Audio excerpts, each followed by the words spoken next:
A noisy chair. No, the pillow, I think, right? Something, doesn't matter, it's fine. La. Yes, rolling. That's the real thing. And did they remain at the kibbutz? Yes, for all their lives. And did your parents were born, your mother or your father? Depending, and Okay. then Okay. Sure. we're interviewing Ruth Stern. It's Wednesday, April 13th, and we're doing the interview for Toldos Israel in Ruth's house in Jerusalem. Mhm. Ruth, if you would be so kind to tell us a few words about your childhood in South Africa. All right. A few words about my childhood in a town near Johannesburg called Boksburg. The bok, the springbok, is the national animal of South Africa, and Boksburg it comes after that name. I was born in Boksburg to parents who had come to South Africa as very young people. Some of my mother's brothers were born in South Africa, but my mother was born in Lithuania and my father was born in Poland. He came to South Africa as a little boy. I think he was 2 or 3 years old. And he lived in the same town of Boksburg that was my hometown. My father was a very patriotic Boksburger, and he was self-educated because he had been an orphan. His parents had died in the flu epidemic. His father, I thought, was a doctor, but it turns out that he was a healer. And my father's mother, my grandmother on that side, was a nurse, and they perished in the flu epidemic. And on my mother's side, she came from the family which was called Gering, and not Göring, which is German. And my grandfather was a great scholar. He had the first school of Hebrew in Johannesburg. And he was, I have a lot of newspaper cuttings about him, which I can show you at another time. And my mother and father grew up, had this family of 4 daughters. I was the 4th daughter. I suppose they wanted a son, but I came along. And I went to the same high school that my father had been to. I did my matriculation in Boksburg, and I was a good student. I loved sport, and sport in South Africa is very important. It was part of the curriculum. So I played hockey and I played tennis, and I was in the swimming team and the hockey team, and No rugby. Rugby is a boys' game. And the general atmosphere there was interesting because there was a mingling of the people. The Jewish people and the Afrikaners and the English lived together. And although I knew I was Jewish and I was obviously very proud of being Jewish, it never played a part in our social lives. My best friend was called Margaret Patterson, and her grandfather was Mr. Aberdeen, who was a friend of my father, and that's how it worked. My father was the mayor of our town for many years, and he was also very active on the town council. And my mother was at his side all the time, and they loved the social life that they had there. And the interest in Israel there was like all the Zionists in South Africa. They are very Zionistically affiliated, and they consider Zionism as part and parcel of their ideology. But to their great surprise, when the idea of their daughter joining a group to go over to Palestine in 1946 came up, they became a bit startled at the very idea. And how did this start? If we can go back, Excuse me, I just Yes. we can continue. just going back to your early childhood, Okay. are there any distinct memories of things that you think already very early on were done by your parents or by the Jewish community that made the connection that would later maybe lead to you deciding to come to Israel? This is a very interesting question, because all your questions are going to be interesting, I'm sure. But in this case, the connection of my coming to Israel started by chance. Oh, that's my son Gilad. Okay. There was a question that I asked about if you can point to something very early on that you maybe got from your childhood, maybe from your parents, maybe from the Jewish community, that you think maybe later on ignited that. Okay. Sometimes the phone doesn't ring, but this is it. Can I carry on? Yes.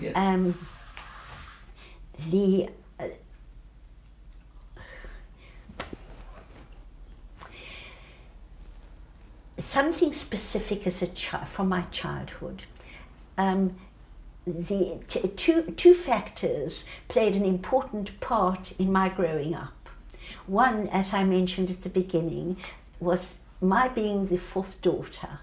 My father, I think, must have been disappointed. He wanted a son, but he never showed it. The only way I was distinguished from my three older sisters was that my father did much more with me intellectually than he did with his daughters, because South Africa was very conservative. Daughters were well brought up, they were well educated to make a good marriage and to live a good social life. The young women in South Africa never thought in terms of how they were going to earn money or how they were going to work. It just wasn't done.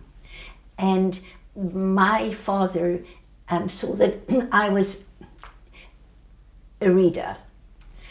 I read, and he was a reader. My father was not only a very intellectual man, but he was also a scholarly man, and he was kind, and as the mayor, people loved him. He wasn't a great talker, but when he spoke in his quiet way, everyone listened to him.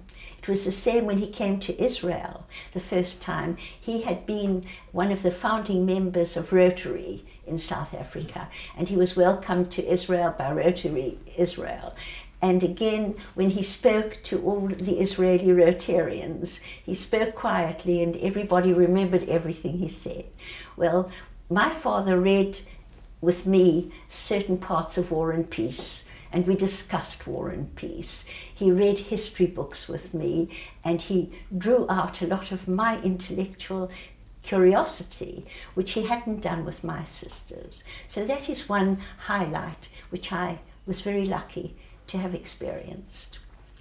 And the other is that my mother was a charming lady who lived as my father's wife with enormous humor and understanding.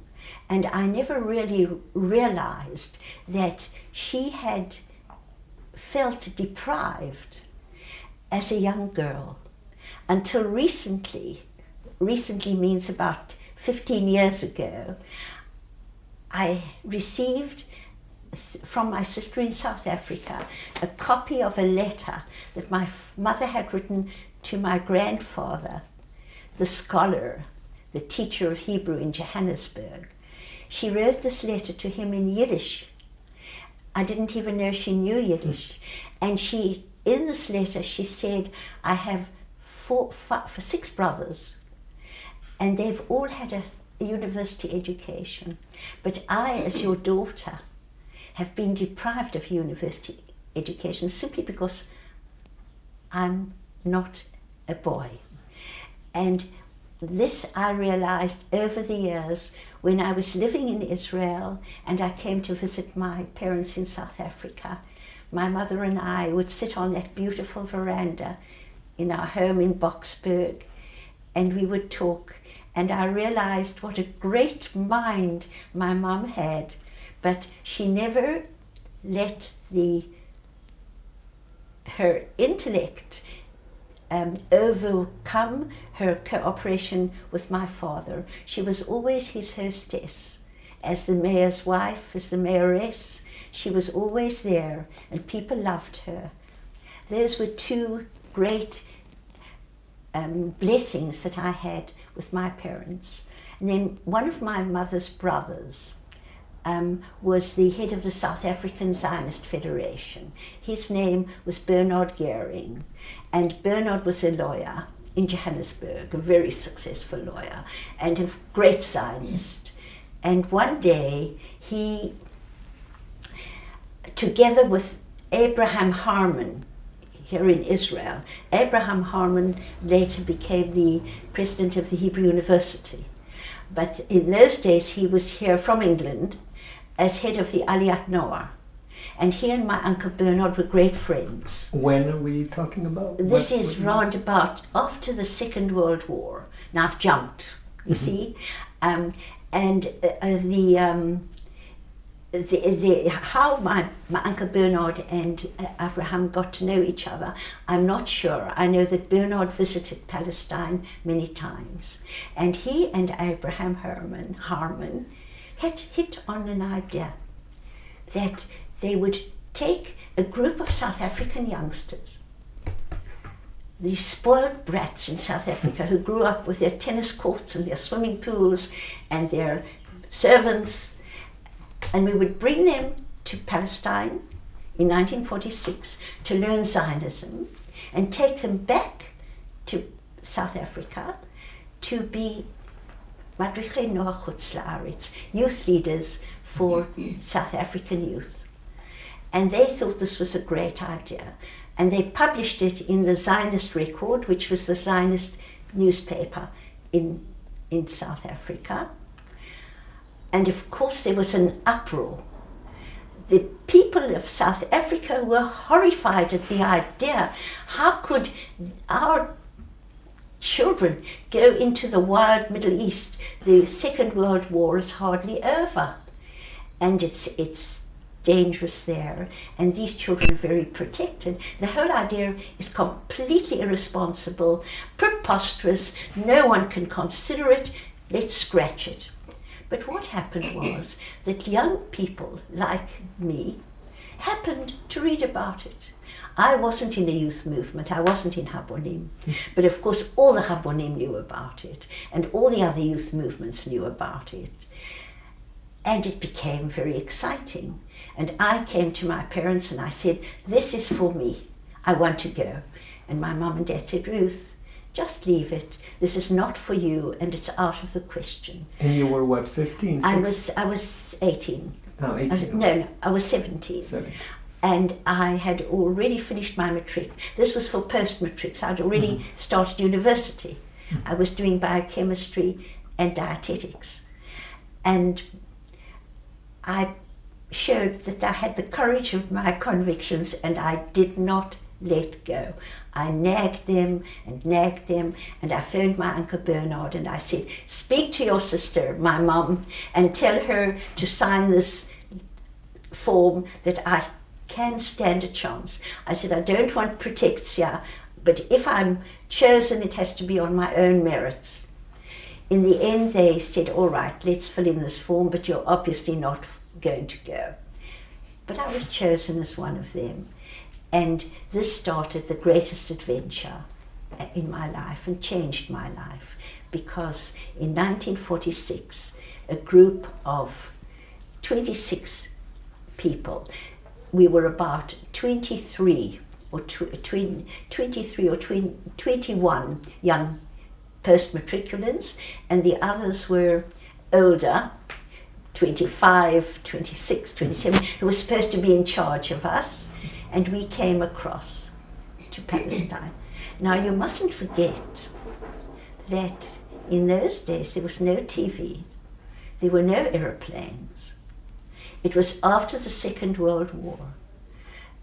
and there was no access directly to Palestine. So how were they going to transfer 26 young people to the Middle East? And we were put onto a ship called the Stratheden, which left from Durban, which was taking 2,000 prisoners of war, Italian prisoners of war that had been in South Africa, back to Italy via Egypt. So we were put on this boat on a first class, way beyond the reach of all the 2,000 prisoners of war. And we floated down, we sailed down the African coast from Durban. That means we had to, those who came from Johannesburg left from Johannesburg by train to Durban. Those who came from Cape Town, there was one from Bloemfontein, there was one from Rhodesia. That means there was a whole collection, and we all met in Durban, got onto this boat, had these beautiful cabins in this luxury liner, which was only luxurious on the top deck where we were, and we sailed away. The first stop was at Mombasa, and the Stratheden moored at Mombasa for 2 days, and there the Jewish community had already heard about these South African youngsters who were these brave South African chalutzim who were going up to the coast of Africa to Palestine to learn Zionism. And we got off the boat, welcomed by the Jewish community in Mombasa. And they gave us a lovely welcome, and they gave us a party, and we had a lovely time. And back onto the boat, and we sailed. I think it took us about 10 days or 2 weeks. We got to Port Said. We sailed through the Suez Canal and into Port Said. And there, for the first time, Doron, we came into contact with the Middle East. We got off the boat, and there was dust and noise and people, masses of people milling around. And we looked at each other and thought, what we thought. I don't remember what we thought, but we were certainly taken aback. We didn't realize. And we had to get from Port Said to the railway station. I don't quite remember how we got there. I think we went on a special bus that was waiting for us. That was the only transport that was more or less normal, because when we got to the railway station, we were supposed to have had reserved places in first class, which was non-existent. We managed to be pushed onto the train, and we were sitting there with people and their animals and their chickens, and some of them were hanging out of the doors and the windows, and a lot of food and noise and shouting. And we left Port Said and travelled via Sinai. It took more than 24 hours in this dusty, dirty, noisy train. And I looked back and I said, my late husband fought in Sinai, and my son Gilad was in Sinai in the army, in the Shirion, in the armored corps. And we went through Sinai and we didn't know what history was going to do. And after about 24 hours, we entered Palestine. And for some reason, we were so exhausted and so tired, but yet there was something there as we reached Palestine that to me seemed softer. There was something spiritual that caught me, and we found ourselves at a little railway station. It was Rehovot, the train stopped at Rehovot, and there waiting for us was our madrich, Moshe Reinhardt, and Abraham Harman, and a few other people, some other of our madrichim, and they waited to see what was going to get off the train. And there, getting off the train, were 26 bedraggled, dirty, tired individuals who didn't know whether they were coming or going. And they took us to a place called Ayanot. Have you ever heard of Ayanot? Near Nes Ziona? It's an agricultural college. They didn't know what to do with us. There was no machon. Today, I tell you, dear Mazi, you know what the machon is. We were the guinea pigs for the machon. We started the idea of the machon. We didn't know then that we were doing that, but the start of the machon was to bring youngsters to our country, to Eretz Israel, and to teach them Zionism. But how did they do it? So at Ayanot there was a great educator, one of the great ladies, women of the Yishuv, Ada Fishman. You've heard of Ada Fishman. And she said, bring them to Ayanot. We'll take care of them there. They can study there. And they gave us special privileges, which we didn't realize. But for them, special privileges was for us really slumming. But we didn't realize that as well, because we didn't care. We were all so pleased to be taking part in this great experiment. Some of them complained. Some of the girls were a bit, they got on my nerves, because I felt that if we were there, we had to take everything as it came. And we had an amazing program set out for us. We had a program of studying Hebrew and history and Tanakh and the history of the Yishuv and the geography of Eretz Israel and learning the poetry of Israel and the songs. We were introduced to Alterman and to Bialik. And we even worked a few times a week in the fields with the youngsters who were at this agricultural college. But we didn't know exactly what made up this college until one day we were having breakfast. And we mustn't forget, in those days, there wasn't very much in Israel. We each got a little piece of halva, and we each got our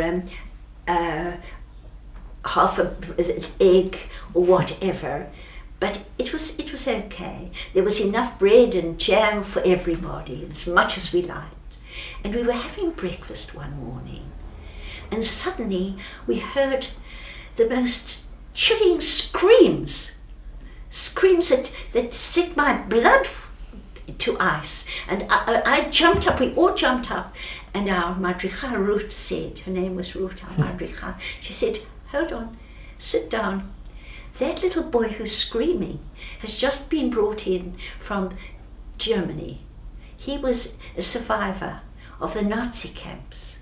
And he's screaming because he took a piece of bread and he tried to hide it in his trousers. And we told him, his madricha has just told him, he doesn't have to hide it in his trousers. He can have as much bread as he likes and jam. But he doesn't believe her, because for him a piece of bread was a matter of life or death. And he was prepared to scream and fight for that little piece of bread.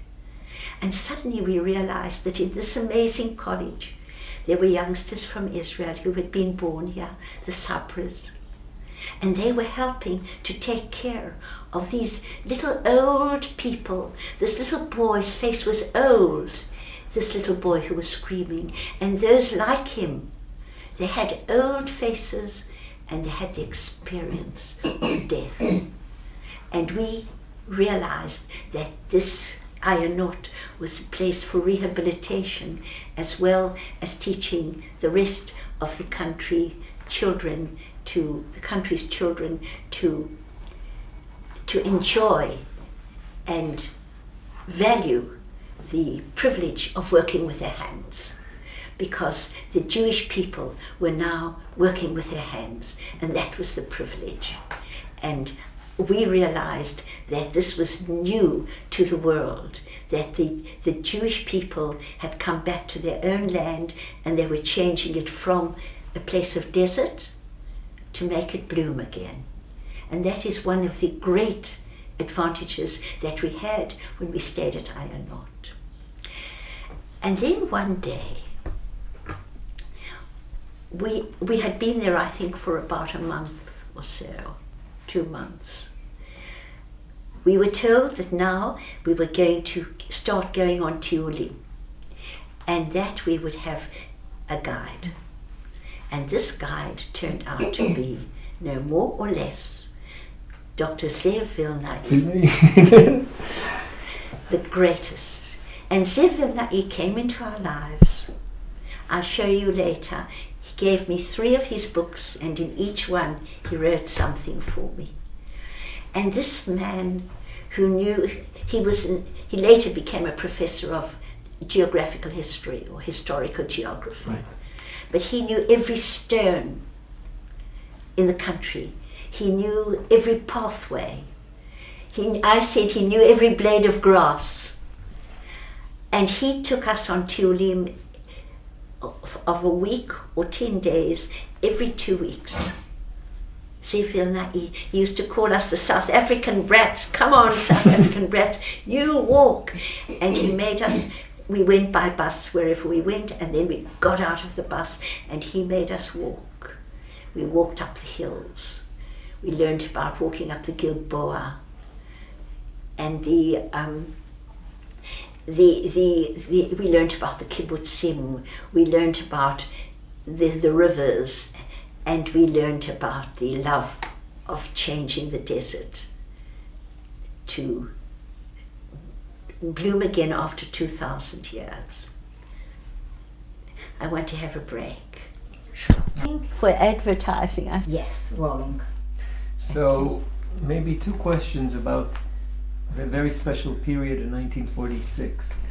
You are traveling around Israel, you're living in a youth aliyah village, if I understood correctly. So 2 questions about that. One is do you already think about what is the situation here? Do you think about Arabs and Jews? Do you think about the Jews among themselves? I mean, is it already in your mind that this might turn into a state? Oh, you're taking me far ahead, aren't you? From then at that point, yes. Oh, at that point, yes. Ah, then. Yes. First of all, I think that I should explain what we did in terms of teaching these really ignorant youngsters. We were not only ignorant, but we were carefree. We didn't realize that we were living in South Africa with apartheid. We took it for granted. It was, I don't think the word was even known to us. That came much, much later. I learned more about the apartheid in South Africa, here in Israel, than I learned in South Africa. Although later on I realized that my father was way ahead in his attitude. And I have writings, and my father is a town councillor. He went far ahead with trying to eradicate a lot of the apartheid. But here, we really knew nothing about the setup here. We were taught to be chalutzim, and we were taught to value the fact that the Jewish people were coming back to their homeland after 2,000 years. And I don't think that politically then the situation of the Arabs came up, certainly not in the initial stages. And I can illustrate that point with a story. On one of our tours, later on, I've written a story about it. It's been published. I called it Negev. Zev Vilnai told us that our next tour was going to be in the Negev. To us, it didn't mean anything. It meant desert, because we said, what is Negev? He said desert. So we wherever Zev took us, we went. And we knew that there was more to it as we got to know him. So we got onto a bus and we traveled south. Now today, if you go to the Negev starts way after Beersheba. Whereas then, the Negev really started round about Ashkelon area. And what was the Negev? It was sand. There was sand and dust and sand. Here and there were dots of a Bedouin encampment, but that they were very few and far between. Zevilnei spoke Arabic fluently. He spoke the different kinds of Arabic. We learned that there was the Syrian Arabic, and there's the literary Arabic, and there's the Egyptian Arabic. But that didn't come into it, because we were curious to what all this Negev was going to be for us for a whole weekend. It was Friday, and we traveled along. And I said to Zevilnai at one stage, when we were sitting in the bus, hot and dusty, I said, Zevilnai, tell me, you say that this blank, sandy land is going to flower, that there are going to be kibbutzim here like the ones we saw in Degania and Afikim. Zevilnai, don't lead us into stray stories. There is a limit to how our imaginations can work. So he said, Ruth, listen to me. We will make the desert bloom because the desert bloomed in the time of the Tanakh. And he quoted passages as they came out of his mouth like flowers coming out of his mouth. His poetic use of the Hebrew language was brilliant. And he said, it's been dried up for 2,000 years. It's been exploited. But we're going to bring it back. But, he said, we need hands to help us. And we need the spirit of the people to give us strength. And that is why you are here. And we carried on. And these words stayed in my mind until now. And towards the late afternoon, we suddenly saw Chomav Migdal. We saw a little encampment, a wall, and we saw a watchtower, and the bus drove into this little courtyard. And Zevilnai said, this is Revivim. This is going to be the kibbutz Revivim. Now, this is just the garin that is in Rishon LeZion is waiting for the 25 young chalutzim who are now preparing the kibbutz to just give them the go-ahead. In the meantime, these 25 young people that you're going to meet are doing a job of finding the way to live in the Negev. And we got out of the bus, hot and dusty and dirty, and there was this lovely young woman. She was not the daughter of Golda Meir, but the daughter of Golda Meir was one of the group. We met her later. This was Miri, and she said to us, come, I'll show you where to put your sleeping bags and your things.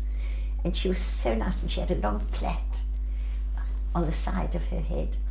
And we walked after her, and I saw that even the boys who used to make remarks here and there were absolutely stunned by what was happening.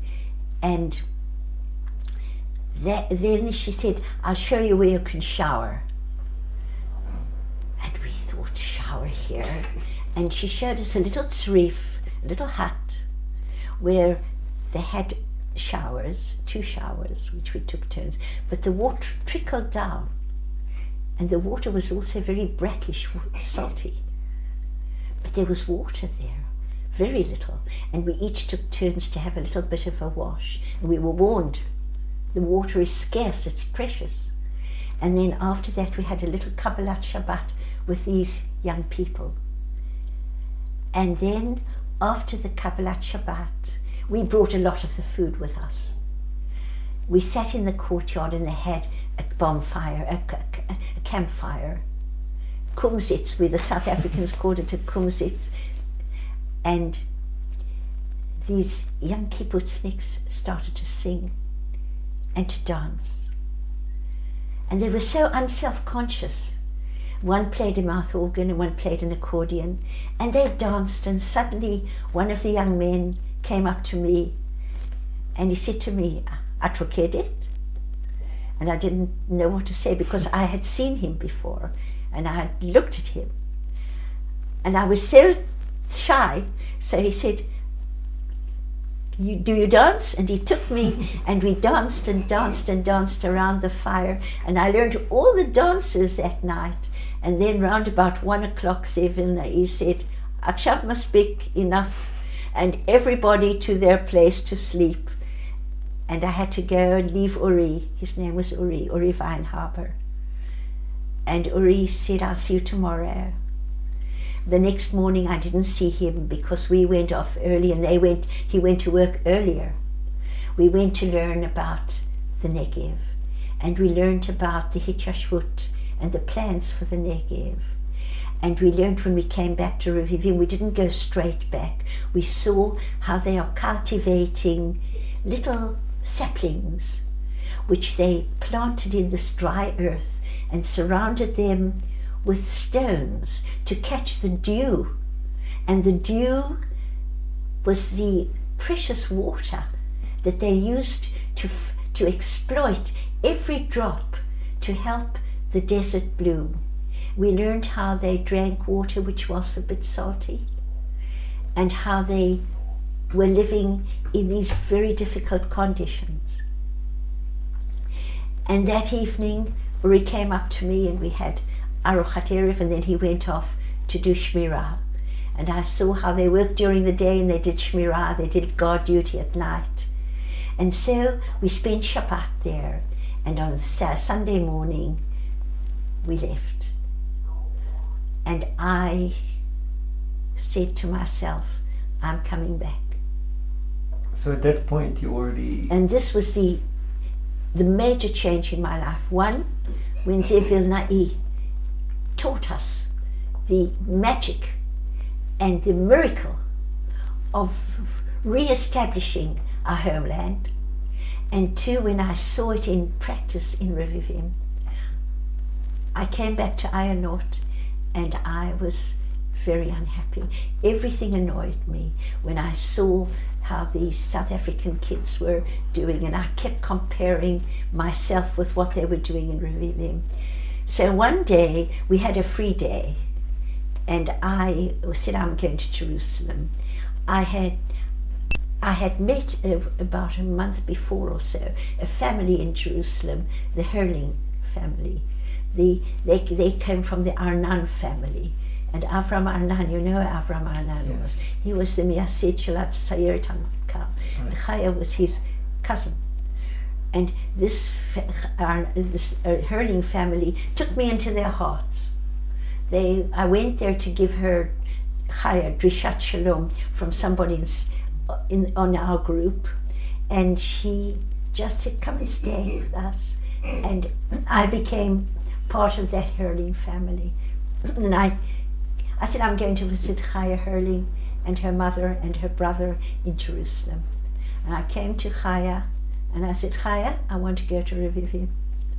So she said, Ruth, what nonsense are you talking? So I said, no, I've come to you, but I'm not going back to Ayonot. I want to go to Revivim. She said, you are crazy. So I said, yes.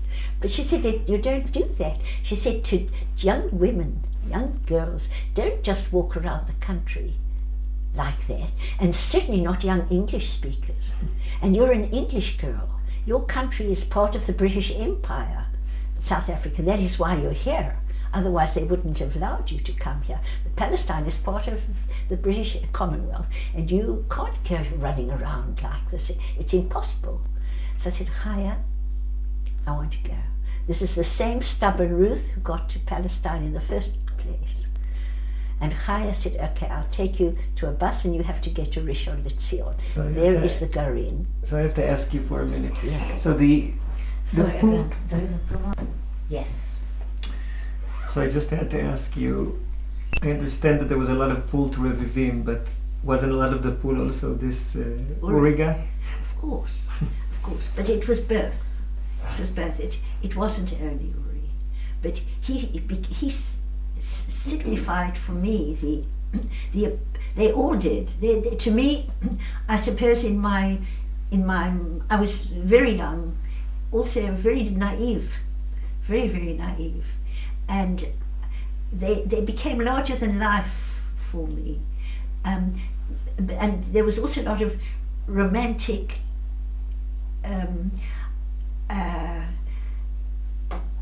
daring and ideology that I worked up to go there. But I was drawn there. I didn't think about the outcome very much. Also, I didn't think about my responsibility to the group, to our madrichim. I just vanished. They didn't know where I was. I didn't come back after a day in Jerusalem. Oh, you didn't tell anyone? And only Chaya knew. So, and by the time Chaya got to tell them, it wasn't the days where you picked up the phone. And Chaya had to find out how to get through to Abraham and etc. So I got to Rishon LeZion, and they were a bit taken aback, to say the least of it, to see this young. I was very pretty. I was a very pretty girl, and I was also very naive, and they were very sweet to me. But they didn't quite understand what I was doing there. I just said I wanted to go to Revivim. They said, this is Revivim. So I said, no, I want to go to Revivim in the Negev. But by chance, Uri arrived. He came in with the truck to get supplies for the Negev. And there he saw me. And he said, what are you doing here? I said, I'm coming back with you to the Negev, which he said is fine. So the people at Rishon realized that there was something going on here. They gave us a room together, and Uri discovered that I was a very virginal, a very, very naive girl, and he didn't touch me. He realized that he just had to take care of this crazy girl. And I went to the Negev with him, and I became one of the group. It was just before, 2 weeks before Yom Kippur. Oh. And on the second week of Yom Kippur, I was good, I worked. And they liked me, and I loved them. And I took them as an example. And I tried to emulate everything they did, and to see their quiet confidence. It was something so quiet and so sure. They just knew what they were doing. And it was, for me, it was more than a romantic experience. For me, it was serious. I saw Uri very little, but we managed to have time together and to talk. And he knew English, but he insisted that I talk Hebrew. And I hadn't spoken Hebrew, because when I was learning Hebrew, we spoke English all the time. Suddenly Hebrew words started to come out, and I was learning to talk Hebrew, and I was learning their songs, and I was learning about them. They all came from the best families in the country, and they could have all done their universities and all done whatever young people would do all over the world. They were from Tzofim, right? Am I correct? I wasn't in Tzofim. No, but they were, right? I don't know. They were all from some sort of youth group. I think Revivim might have. I'll check. I think Revivim was right, but I don't know. It never occurred to me. I didn't know about those things, and I've never really thought about it. To me, they were all young people, and they were part of what I liked. And then Yom Kippur, towards evening, suddenly Uri said, come with me and take this water bottle and take this little bag. We get onto the truck. We got onto a truck together with everybody. Just That's a the few. Nekudot, right? Then it's And we started to travel to Beit Eshel. wow. And there at Beit Eshel, there were hundreds and hundreds and hundreds of people. And there was dancing and singing. And Uri said, you'll go with, I think it was Mary again. She'll tell you what you have to do. And he vanished. And they started to sing and to dance. No, that's Slicha. I had not yet changed over to Mary, but we were still there together as a group. And Bidyuk, I think it must have been at about 12 o'clock, Moshe Sneh was head of the Haganah. And he said one word, and there was dead silence. This was the magic of Israel then, of Eretz Israel. People were disciplined. They didn't talk all the time. Nobody spoke about what was going to be. Here we have talking all the time. We speak too much, and we all know everything. Whereas there was discipline, and we were all told what we had to do. We all were assigned a different truck, and I don't remember whether I was assigned on a bus. I was with Uri, that I remember, and we travelled where we had to travel. We were told not to talk. And like silent, ghostly images across the Negev, 11 Nekudot were settled. That day, that when we got to the place we had to be, then Uri said, "You go with Mary," and I made sandwiches and I helped with what I had to help, and the men had, together with a lot of the women, put up the fence and the migdal. And when dawn broke, there was a new kibbutz. I think ours was Shuval, and I took part in the establishment of the 11 kibbutzim. And imagine something like this, Doron, which is heartbreaking. Not really heartbreaking, but makes me very angry. I wrote all this experience to my family in South Africa. As you know, I love writing. And I wrote reams and reams and reams to South Africa. I poured out the experiences I was having. And my father collected it all.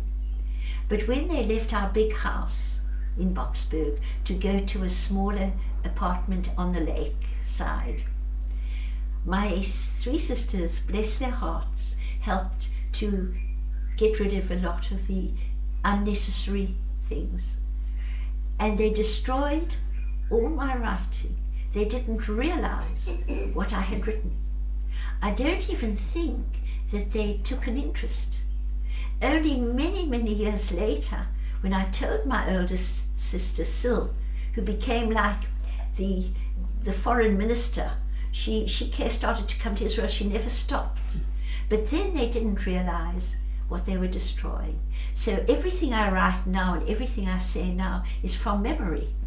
And there I had all the facts on paper. The next day, after Yom Kippur, I was busy doing something, and suddenly somebody came and said, "Ruth," they all called me Ruthie, "Ruthie, come outside." And there was Abraham Harman in a taxi. And he said, "Ruth, do you know what you've caused? Do you know what's happening? The telegrams going from South Africa to Israel, to Palestine, to Eretz Israel. No, how could you do what you did?" And he gave me quite a lecture. And then he took my hand and he said, "I think Zev Vilnai says that you've got the right spirit, Ruth, but get all your stuff and let's go, because I don't want to drive through the Negev in the dark." So it's fascinating what you're telling. So on the one hand, the same movement is establishing 11 kibbutzim in one night in the Negev, but at the same time, you are there as, you're not there, but you're in Israel as part of an educational component, and they take the education very seriously. The rules have to be kept. It's a very right. But when they heard that I had been on the Chatisrei Kibbutzim, they all wanted to kill me. They said, "How could you be and we weren't there?" But that what I did was irresponsible. There's no doubt about it. Rules had to be kept. Anyway, after that, they kept a very close watch on me, and they didn't let me get in touch with Uri. That too. And I stayed in Jerusalem. I went to Herzl Na'i at the university, and then we went up to Ramat Yochanan, which is named after John Smuts, Yochanan Smuts, the South African president, who was a great Zionist. After that, the South African government went very anti. They became pro-Nazi, Malan did. But they always respected the Jews. That's another story. And then, to cut that part of it short, we returned to South Africa. So what's the feeling when you know that you have to leave Palestine, Israel in the making, that you already love? I don't think that it's possible for me to explain the mixed feelings I had. I know that when I got back to South Africa, and that is a long story of how I enjoyed being a celebrity, not only in our little town, but I had been to Israel, I'd been to Palestine, I'd been to Eretz Israel, and everyone wanted to see me and talk to me. And I went back to university, and I was very, very popular. And my old boyfriend Stanley came, and he didn't realize that I had not only changed because of my ideology, but that I had changed as a person. So on the one hand, I was having a wonderful time being in demand. People wanted to hear me, the adults and the young people. And I joined Habonim, and I became active in Habonim. And then, at this time, the things were going on in Eretz Israel. And I came home one day, and there was a letter for me from Eretz Israel. And I started to read it. It was in Hebrew. Uri had written me in Hebrew and in English, mostly Hebrew, but it wasn't from Uri. And I thought, what is this? And I started to read it, and I read Hebrew slowly. I still read Hebrew much more slowly than I read English. But then I read it, and I suddenly realized that it was from the secretary of the kibbutz, and that he was telling me that Uri had been killed. There was the ambush at Bir Asluch, and Uri and his friend were trying to help eradicate two of their friends who were in the ambush at Bir Asluch, and they were killed. And you know, Doron, living in Israel, one comes to contact with death. But then, I'd never really thought about death. I'd read books, but it had been something so unacceptable, unreal for me. And I didn't know what to do. I ran and started to swim. And my wonderful, wonderful nanny, a lady from Australia who had brought me up, literally, Janet, she had realized when I came back from Eretz Israel that I was different. I hadn't told my parents about the Negev and about Uri. I knew it would just frighten them, and they wouldn't understand.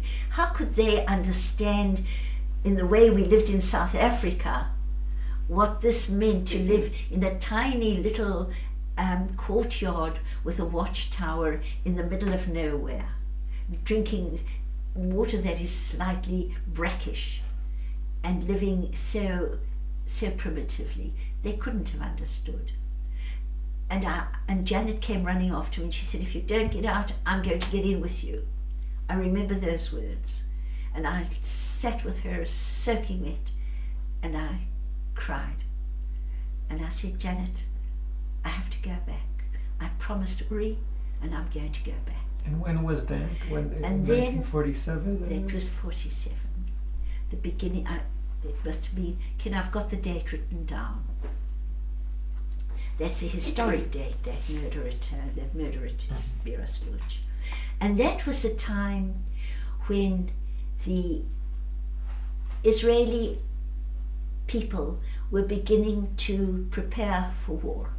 When the United Nations made the historic announcement of declaring Israel a state after 2,000 years. Did you listen to it in South Africa? Who didn't?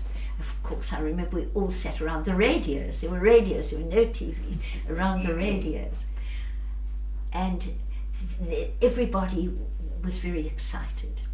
And again, my uncle Bernard, I must show you his picture, was one of the people who was in contact with Eretz Israel, who learned that we have to build up an army. It wasn't enough to have the Haganah and the Palmach. We needed so much, we had nothing. And there was a call out in South Africa by word of mouth to volunteer, to come over and help the new state. And this call reached ears all over the country. Not only Jewish, but non-Jewish people were volunteering to go and fight and help Israel. There was a pilot, I think, no? If I remember correctly. Oh, there were many pilots. No, but a pilot who was not Jewish. No? Okay, at least one. Yes. Yeah. Ken. So here we go, Doron. So you hear about Uri's death. There is already the UN declaration, and there is this organization of trying to get young people from South Africa to come to Israel now. Yes, but which young people? This is the whole basic, this is the most important aspect of how the volunteers were chosen, because the contact between this new young Israel and South Africa was that we learned there, or there's not me, but the people in charge, like my uncle Bernard and various other very important people who learned that what Israel needed, and Israel needed people who had war experience. Israel needed war supplies. Israel had literally nothing.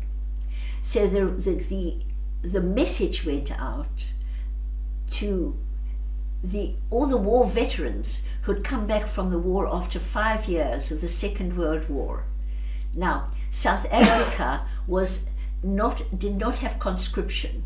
It was a voluntary army. So all the people who went into the army in South Africa were volunteers. And when they came back after 5 years, they found that their friends who didn't go into the army were already settled and had careers. And they came back, many of them after being wounded or prisoners of war. And they had to start again. And yet, it was amazing. After all that, 5 years in the Second World War of fighting, these people volunteered to come to the Middle East, to Palestine, it was now already Israel, and to volunteer their service. And pilots and Navy men and Army men and medical people volunteered, and there are hundreds, and non-Jewish people, because then they were all pro-Israel. Everyone was pro-Israel. Israel was the underdog, and we really were the underdog, because all the big Arab countries around us were just pouring in to destroy this tiny little fledgling state that had come about after 2,000 years, with how many people and how many new immigrants from the Nazi camps we were trying to settle. And the pilots, for example, flew over to Israel, but they didn't only fly over in the aeroplanes they were flying. They first flew to places like Czechoslovakia, or they in other places, and they took parts of aeroplanes and brought parts of aeroplanes to Palestine, to Israel, to Eretz Israel. And the artillery people also were giving instructions as to what we needed to be shipped over. And there was this enormous organization that was approved quietly by the South African government. How did we go over? How did the volunteers go over? They organized a fictitious airline.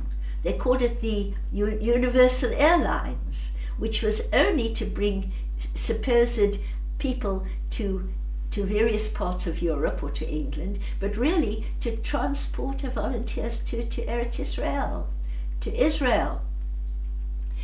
And I heard what was going on, and I went to the South African Zionist Federation. And I said to Simon, who was then in charge,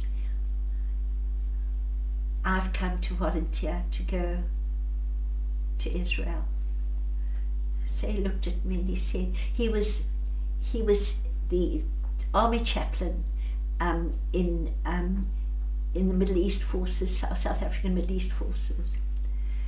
And he said, Ruth, you've been as a chalutza, you've had a wonderful experience under supervision, and you spent a year in Eretz Israel, but that doesn't qualify you to go over now that there's war.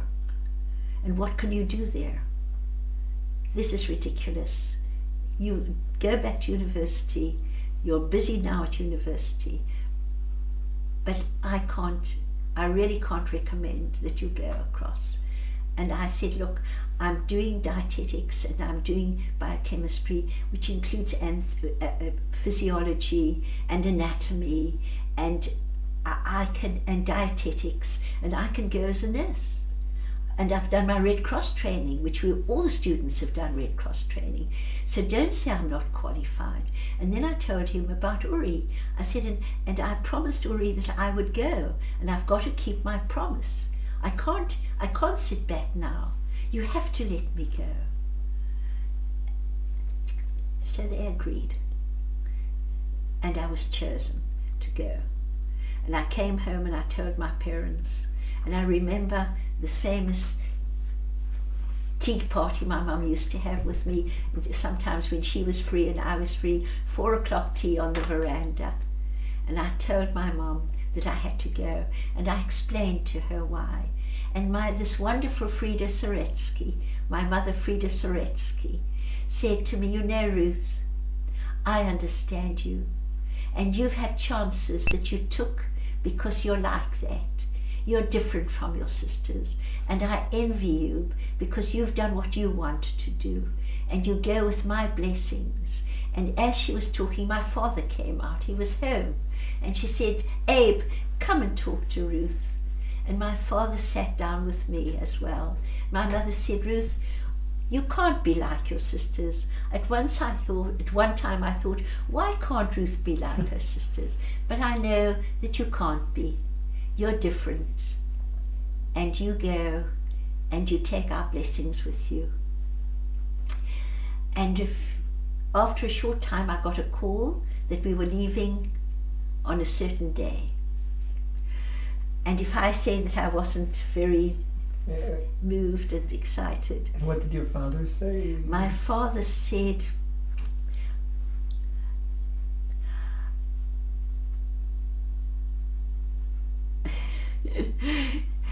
My father said a few things, but he at one stage he said to me, "You know, Ruth, you're going to try and solve the problems of Israel, and I think that you'll take part very, very well."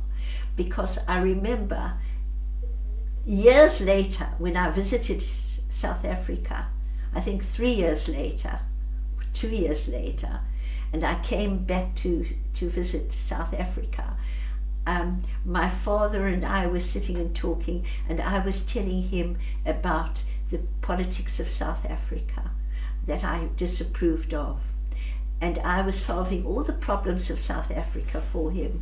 And he looked at me and he said, "You know, we've had this discussion before. So I suggest, Ruth, that you solve the problems of Israel and leave me to help solve the problems of South Africa. I think that's a fair division." And I took my father and I hugged him, and he said, oh. He was such an Englishman, but he was a good Zionist. And I remember packing to go away. And I must for a moment digress to the packing my mother did for me in 1946. She envisioned in 1946 that her daughter going over to Eretz Israel, which was a British colony really, would be very appropriate to put in some really suitable clothing for a young lady going to garden parties in Jerusalem. And she put in 6 pairs of white gloves that I would wear to the like garden. a hill station in India or something. Right. Can I stop? Sorry, yes. And appropriate dresses and whatever. And I sent, before I came back to South Africa, I sent all this, I never touched the stuff, I think, except once or twice I might have gone to Habima or something, but I sent it all to the Plitim in Cyprus. These huge trunks of stuff, and to go across this time with Machal, we were going in an aeroplane. These tiny little Dakotas was going to fly over Africa. We'd have to refuel at all the different stations. So I had only a little suitcase of stuff that I came. And my sisters didn't come with me to the airport, I think. Only my parents. And my mother and father, who were usually so poised and sure of their behavior patterns, were standing there. Oh yes, I must contradict myself. My sisters were there because I remember that my mum and dad were so upset about my going. At the same time, they were so excited that they were shaking hands with people who came up to say hello to them and wishing me goodbye. And my mum said goodbye to my father. They shook each other's hands, and then they looked at each other and laughed, and they said, "This is the ultimate show of how very confused we are that we're sending our daughter across." I was one girl with 19 young men who were my watchdogs. And I think that's what we were on the plane, about 20 people, and then there was the pilot. And we took off, flew over Africa. We stopped at Bulawayo and at Khartoum. Now we were there incognito. People didn't, when we got to these airports, we were supposedly going to Italy for different reasons. I was going to Italy, via Italy to England to study at university. That was my fictitious form cover.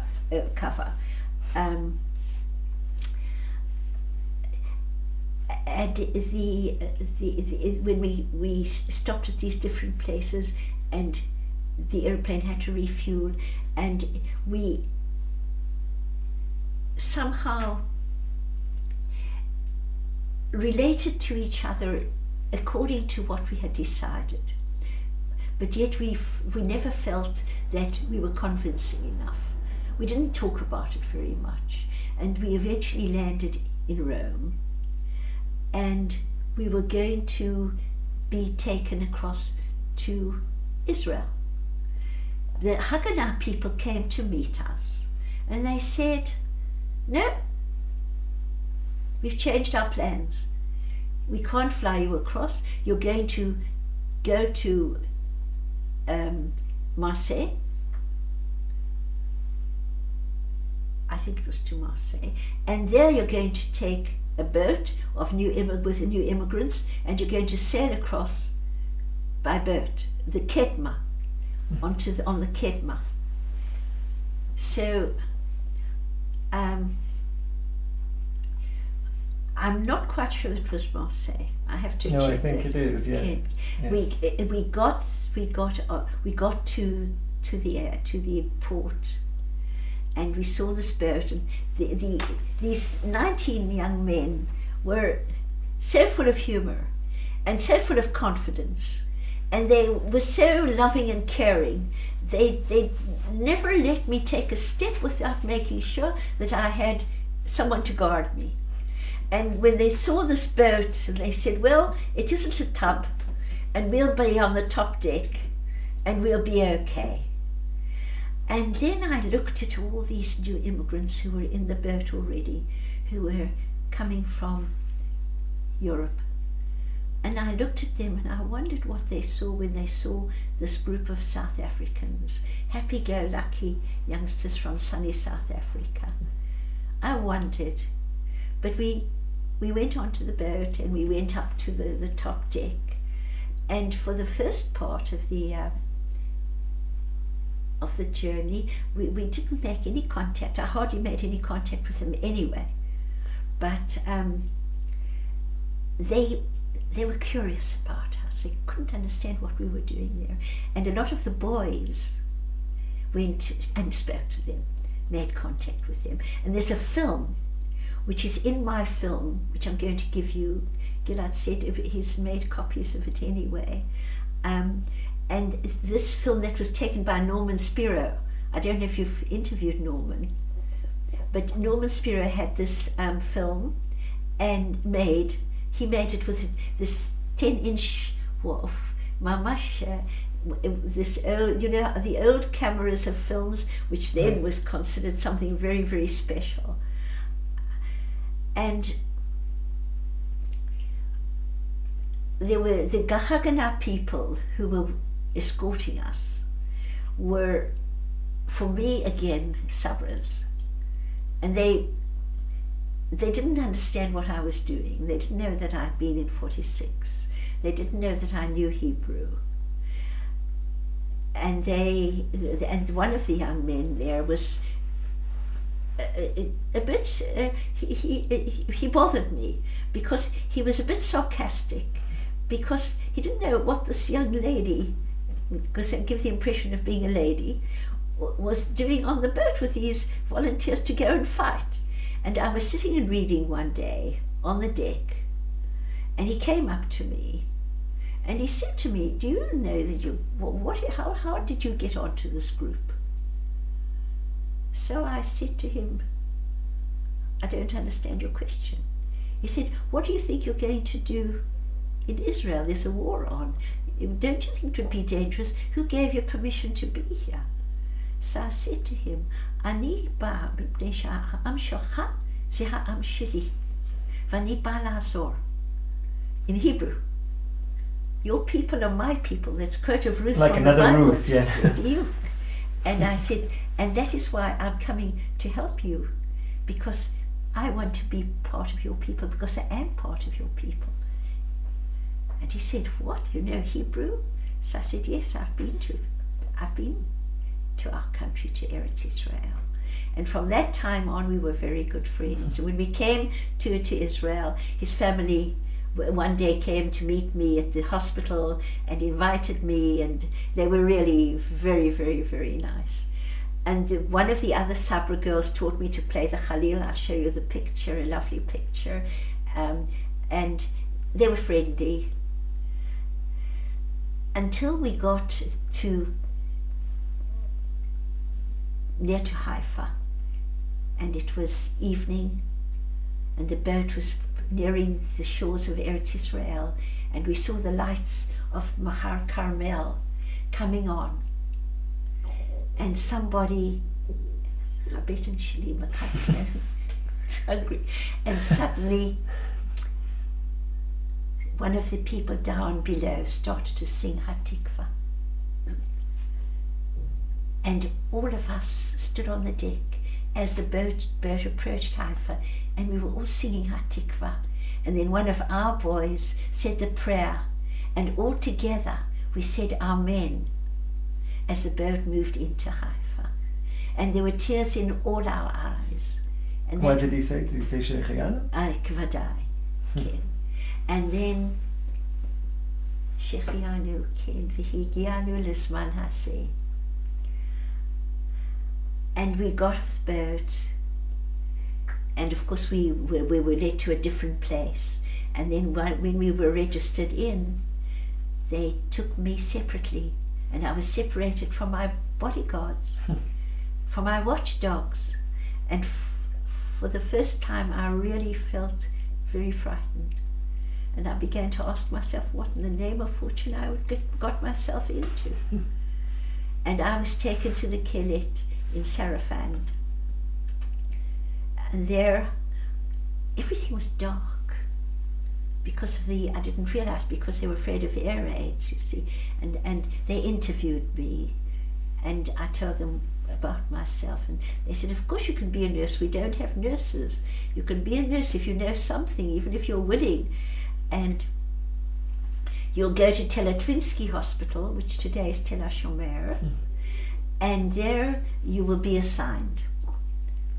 And they gave me instructions, and this lady was one of the Chayalot came and said, come on, I'll take you to where you have to go. She took me to the quarters where I would sleep that night, and she took my hand, and then she put her arm around me, and she said, don't be afraid, it's dark because of air raids, but you'll be taken care of, and you'll do something special for Eretz Israel. And I never saw this lady again. I wrote it in my story. But she really gave me the courage, and she took me to the room where I slept with some other people. I didn't talk, I was exhausted. I slept, and the next morning I was taken to Tel Atvinsky Hospital. And I think that will be enough for today. Thank you.